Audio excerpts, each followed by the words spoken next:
Hello friends and welcome to improve learning with Aditya. दोस्तों आज मैं 28, 29, 30 और 1 तारीख से रिलेटेड जितने भी टॉप मोस्ट करंट अफेयर्स के क्वेश्चन हैं वो आप लोगों के सामने लेके आया हूँ। पिछले कुछ दिनों से मैं करंट अफेयर्स के जो क्वेश्चन थे वो अपलोड नहीं कर पा रहा था, तो अब मैं एक दिन में दो दिन के जो करंट अफेयर्स हैं उन्हें कवर कर रहा हूँ। तो इसके लिए आप वीडियो को पूरा देखिएगा। अगर ये वीडियो आपको पसंद आती है तो इसे ज़्यादा से ज़्यादा लाइक और अपने दोस्तों में शेयर कीजिएगा। अगर आप लोग इस चैनल पर नए हैं तो इसे सब्सक्राइब करके बेल नोटिफिकेशन ऑन कर लीजिएगा। चलिए हम आज के पहले क्वेश्चन की तरफ चलते हैं। हमारा आज का पहला क्वेश्चन है कि अभी हाल ही में विश्व पर्यटन दिवस कितने सितंबर को मनाया गया है। तो अभी हाल ही में 27 सितंबर को विश्व पर्यटन दिवस मनाया गया है। अच्छा, अब ये मनाया क्यों जाता है तो इसके बारे में हम देख लेते हैं। तो दुनिया भर में पर्यटन को बढ़ावा देने, इसके प्रति जागरूकता बढ़ाने के उद्देश्य से यह दिवस मनाया जाता है। यह तो हम सभी जानते हैं कि टूरिज्म के माध्यम से ही हर शहर और देश के लोगों को रोजगार मिलता है। विश्व पर्यटन दिवस जो है 2006 में यूरोप में, 2007 में साउथ एशिया में, 2008 में अमेरिका में और 2009 में अफ्रीका में तथा 2011 में मध्य पूर्व क्षेत्रों में मनाया गया था। तो आप देख सकते हैं इसके मनाने का क्रम।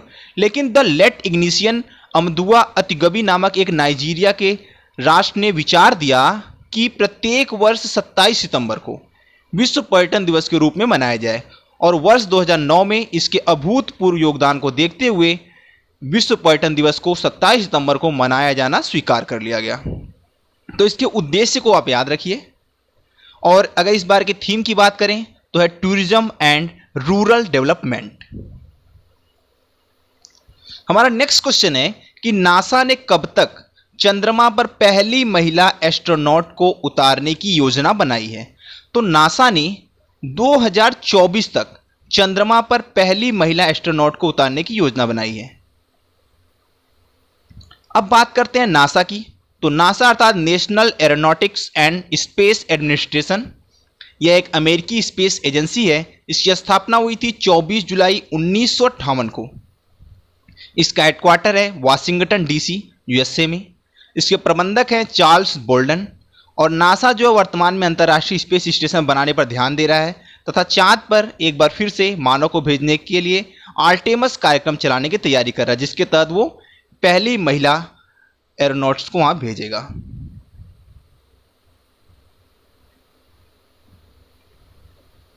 हमारा नेक्स्ट क्वेश्चन है कि हाल ही में नागोर्नो काराबाख क्षेत्र काफी विवादों में रहा है।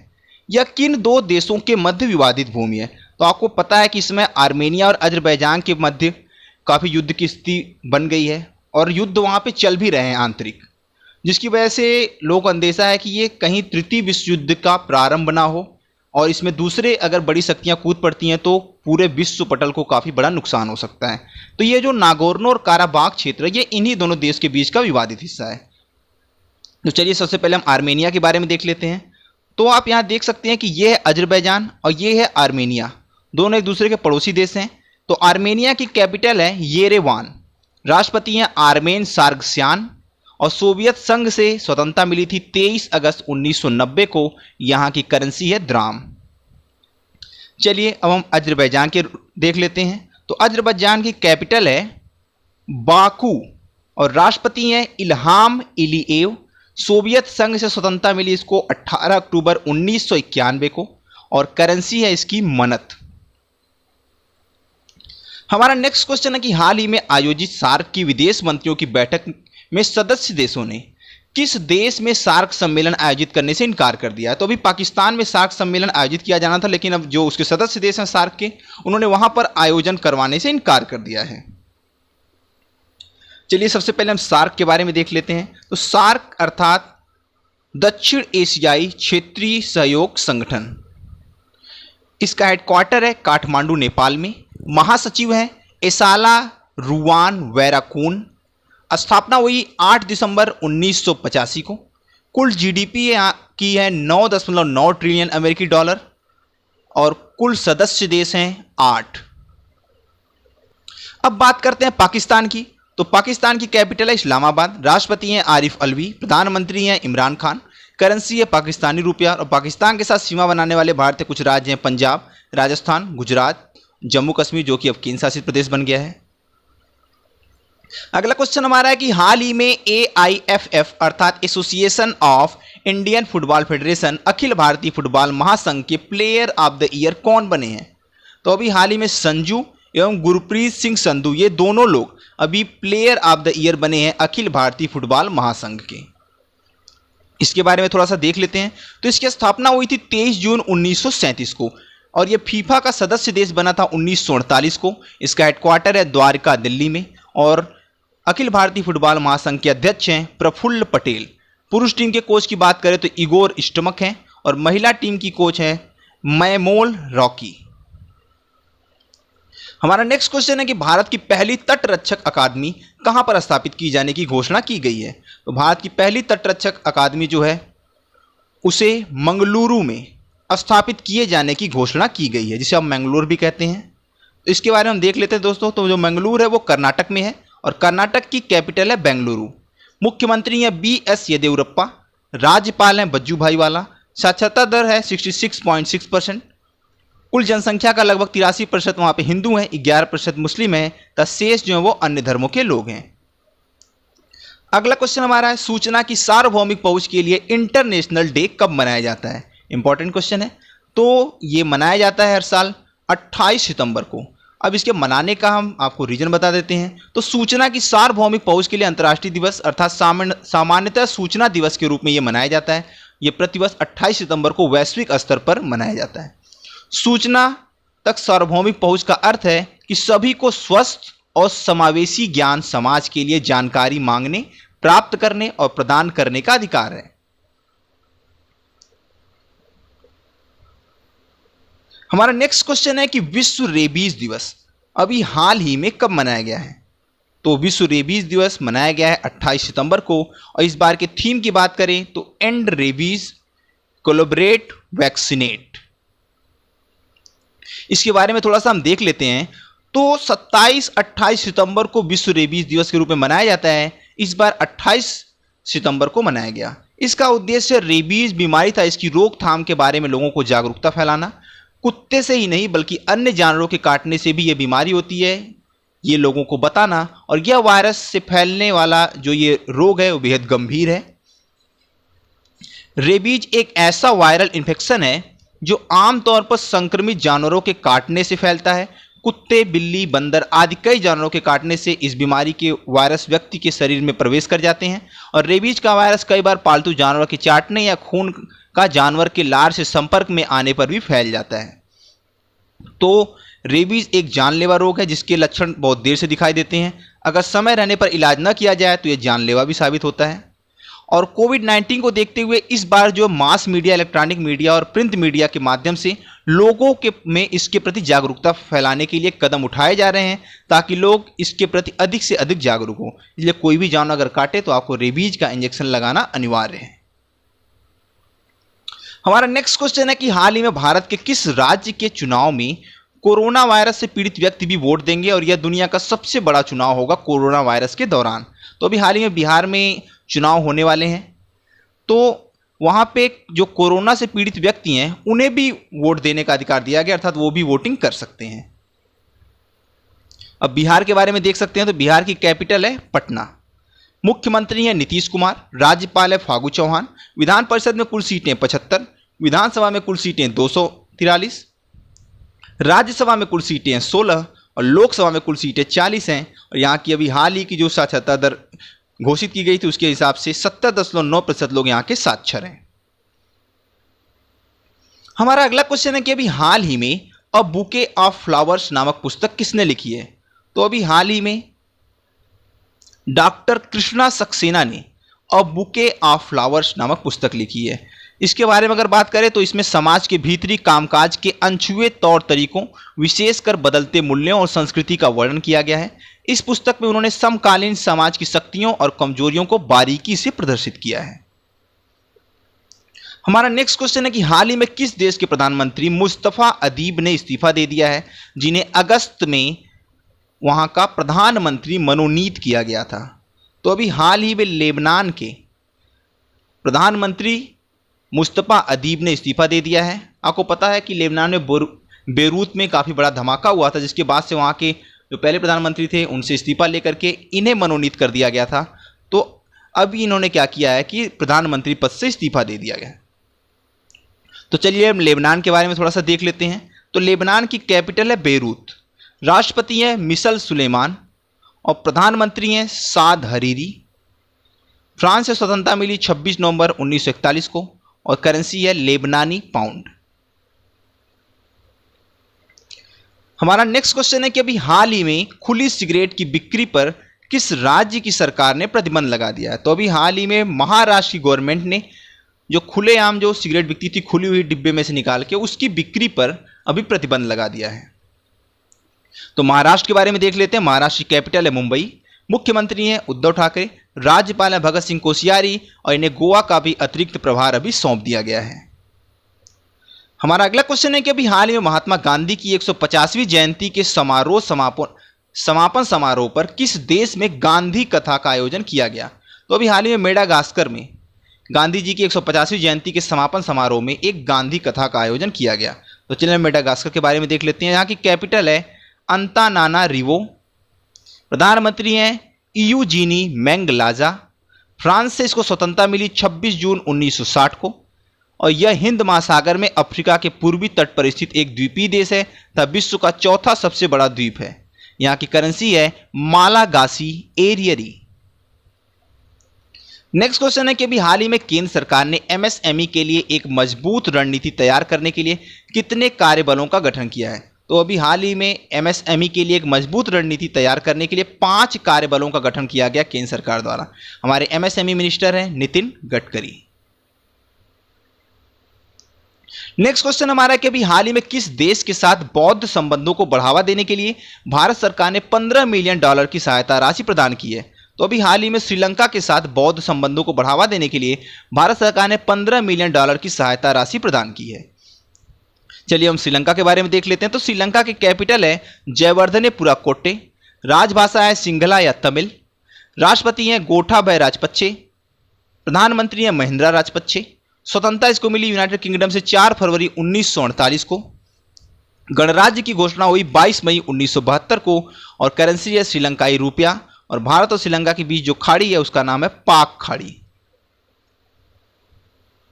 अगला क्वेश्चन हमारा कि अभी हाल ही में किस राज्य ने मान्यता प्राप्त पत्रकारों को 5 लाख तक का स्वास्थ्य बीमा प्रदान करने की घोषणा की है।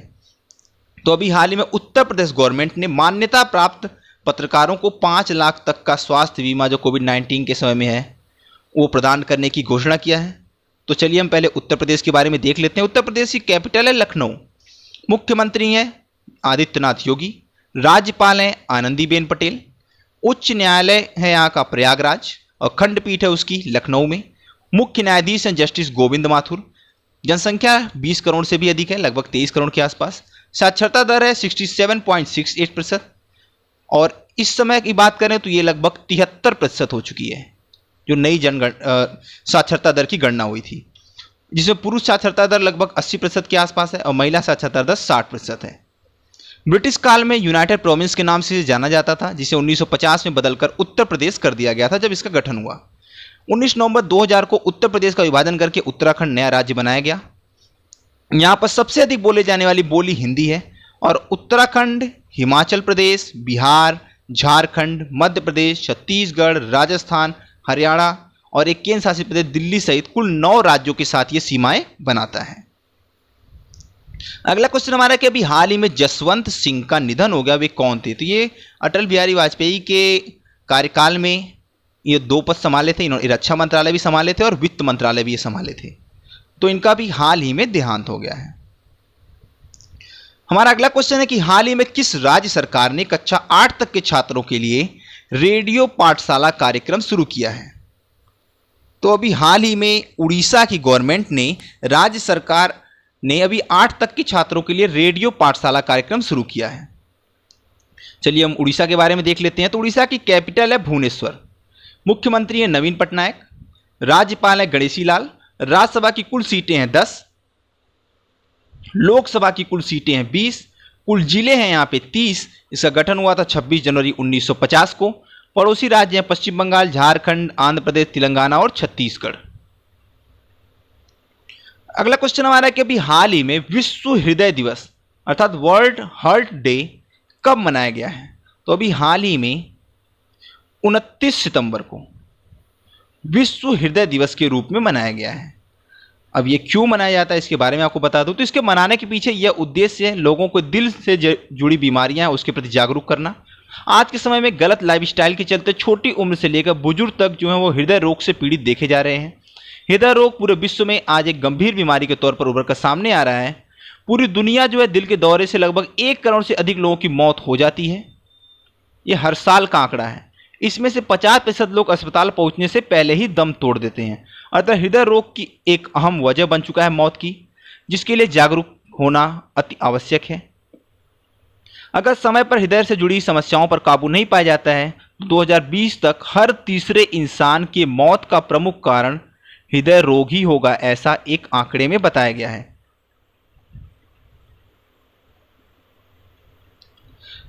अब सितंबर महीने के कुछ इंपॉर्टेंट डेज के बारे में आपको बता देते हैं। तो 1 सितंबर से 7 सितंबर तक राष्ट्रीय पोषण सप्ताह के रूप में मनाया गया।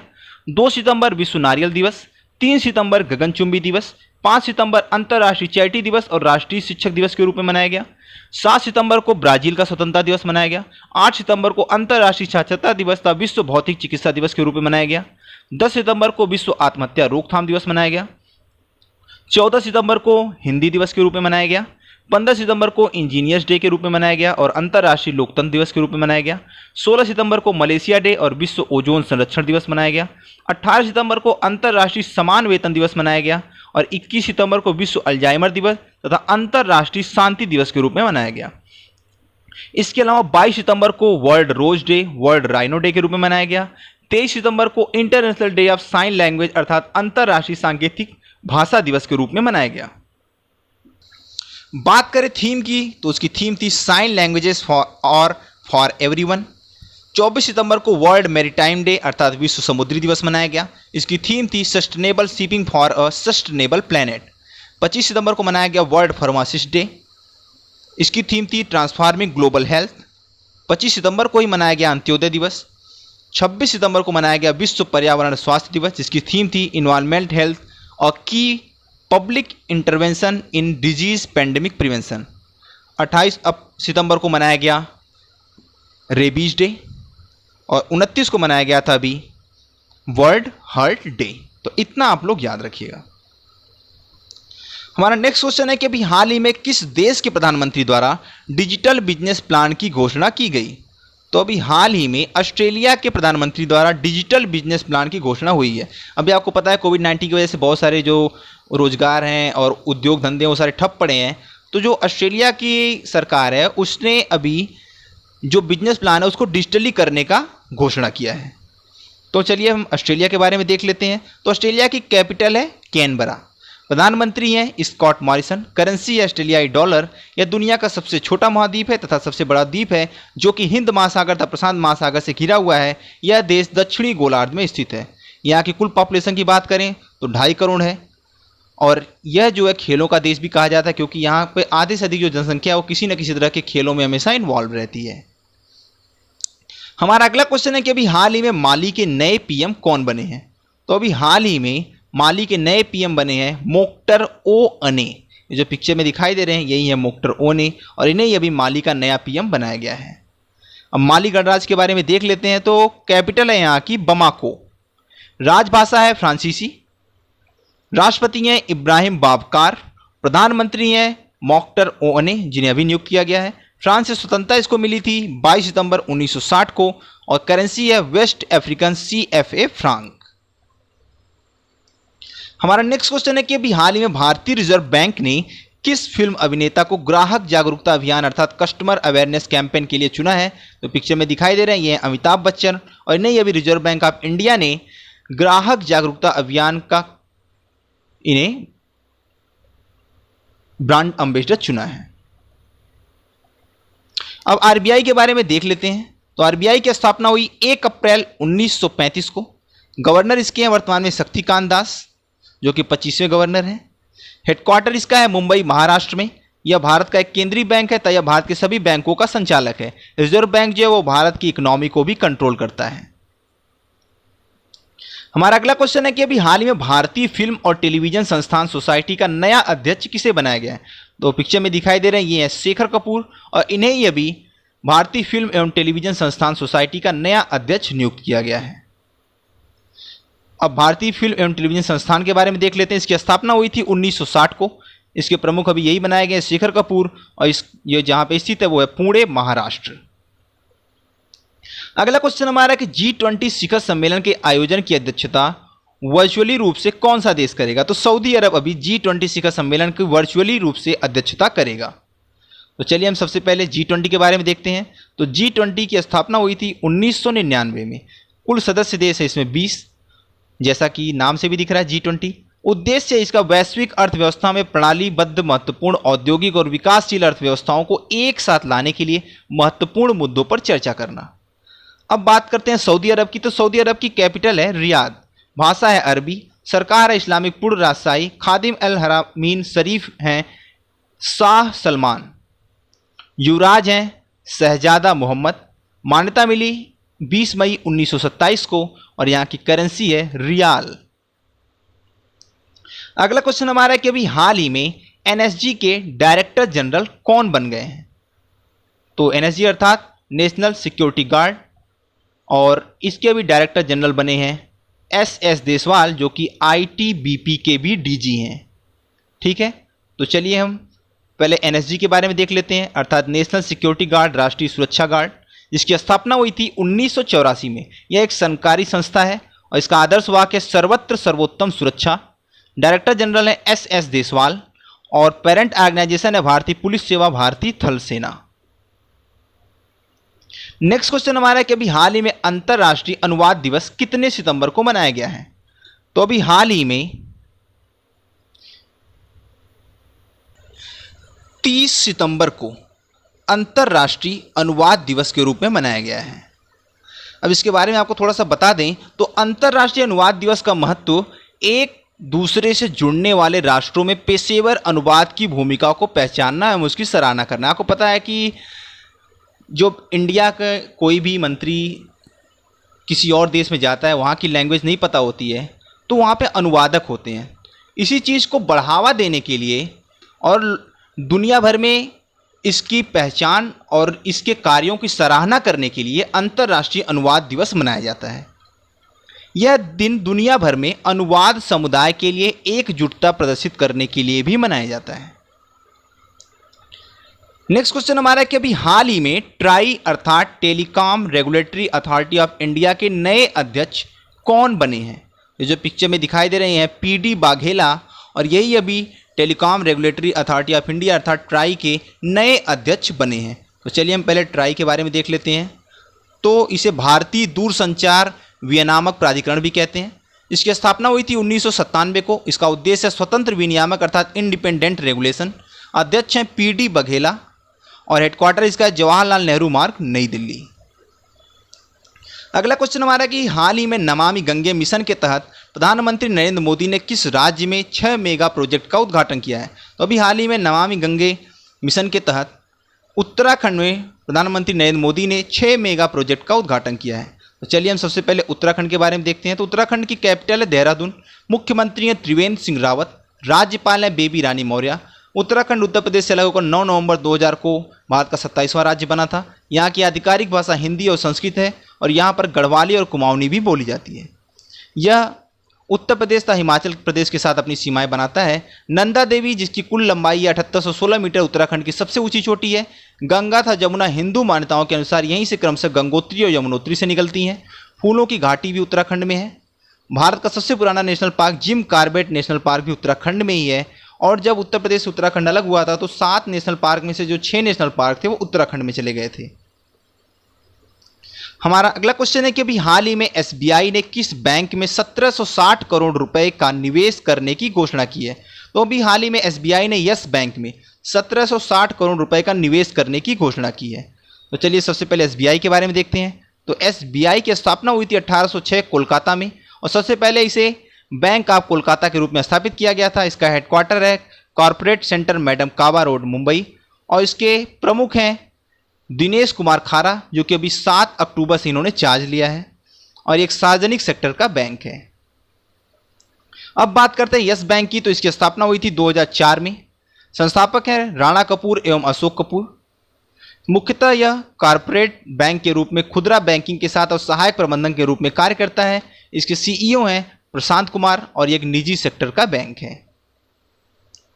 नेक्स्ट क्वेश्चन हमारा कि अभी हाल ही में किस बैंक ने एक विशेष अभियान कोना कोना उम्मीद को लॉन्च किया है। तो अभी हाल ही में कोटक महिंद्रा बैंक ने एक विशेष अभियान कोना कोना उम्मीद, जो कि कोविड-19 के लिए लोगों को जागरूक करने से रिलेटेड है, उसको अभी लॉन्च किया है। अब कोटक बैंक के बारे में देख लेते हैं। तो कोटक महिंद्रा बैंक की स्थापना हुई थी फरवरी 2003 में। संस्थापक हैं उदय कोटक और हेडक्वार्टर इसका है मुंबई महाराष्ट्र में। चेयरमैन है प्रकाश आप्टे और एमडी एंड सीईओ हैं उदय कोटक और एक निजी क्षेत्र का बैंक है। हमारा अगला क्वेश्चन है कि अभी हाल ही में यूएनडीपी अर्थात यूनाइटेड नेशंस डेवलपमेंट प्रोग्राम द्वारा किसे स्पेशल ह्यूमैनिटेरियन एक्शन अवार्ड से नवाजा गया है। तो ये जो पिक्चर में दिखाई दे रहे हैं ये सोनू सूद, लॉकडाउन के दौरान इन्होंने लोगों की बहुत हेल्प की है, जिसकी वजह से इन्हें स्पेशल ह्यूमैनिटेरियन एक्शन अवार्ड से नवाजा गया है। हमारा अगला क्वेश्चन है कि अभी हाल ही में किस राज्य सरकार ने अपने राज्य को स्लम अर्थात झुग्गी झोपड़ी से मुक्त बनाने के लिए स्लम अपग्रेडेशन कार्यक्रम शुरू किया है। तो अभी हाल ही में उड़ीसा की गवर्नमेंट ने अपने राज्य को झुग्गी झोपड़ी अर्थात स्लम से मुक्त बनाने के लिए स्लम अपग्रेडेशन कार्यक्रम को शुरू किया है। दोस्तों, एग्जाम पर करंट अफेयर्स की पूरी पकड़ के लिए आप इस वीडियो को या जो भी वीडियो करंट अफेयर्स से रिलेटेड अपलोड होती हैं उन्हें पूरा देखा कीजिए। तब वीडियो पसंद आने पे ज़रूर लाइक किया कीजिए और चैनल पे अगर आप लोग नए हैं तो इसे सब्सक्राइब करके बेल नोटिफिकेशन ऑन कर लीजिएगा। धन्यवाद।